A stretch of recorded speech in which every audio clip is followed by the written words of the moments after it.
Wel, yn cadw cwmni a fi nawr, mae Aled Sam. Aled, Sam ar y sgrin yn mynd yn dda iawn, dy ti? O, di. Ni'n cael ymateb da, gynulleidfa, a ni'n cael amrywiaeth o eitemau. Ti'n gwybod, mae'n llenwi bob wythnos. Ser y sioe, wrth gwrs, ydy Tinkles a Tonkles. Ydy, maen nhw'n cyfrannu rhywfaint. Maen nhw'n bwysig, ydy nhw? Wel, rhywfaint, ond mae'r rhaglen wrth gwrs yn bwysicach na nhw'ch doi, ynddo fe? Ni'n deall bod nifer y bobl yn gwylio jyst mwyn i gweld nhw bob wythnos. Ie, gynda, Sian. Cut fyna, please.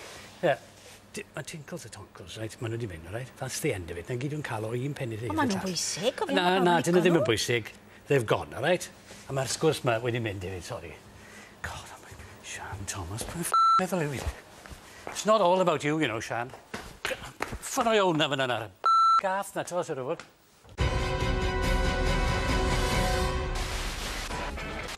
Croeso yn ôl i'r campwaith. Beth?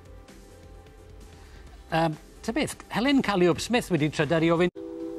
Falle bod y rai mwyaf craff yn eich plith yn cofio Matthew Rhys yn sôn am ddrama wnaeth ar gyfer ITV. Wel, nos il gwelwyd y canlyniad, sef The Scapegoat. Ac mae'n amlwg yn ddrama oedd wedi plesio. Lorna Birch wedi trydar i ddweud 18 minutes into The Scapegoat and I'm officially in love. Everything about it is just perfect. Kirsty Rhian Norris yn dweud, after last night's Scapegoat, I'm sure everyone will see why I love Matthew Rhys so much, brilliant actor, and a great drama from ITV. OK. Bydda rhywun yn meddwl bod chi'n cael eich starfo o ddynion golygus.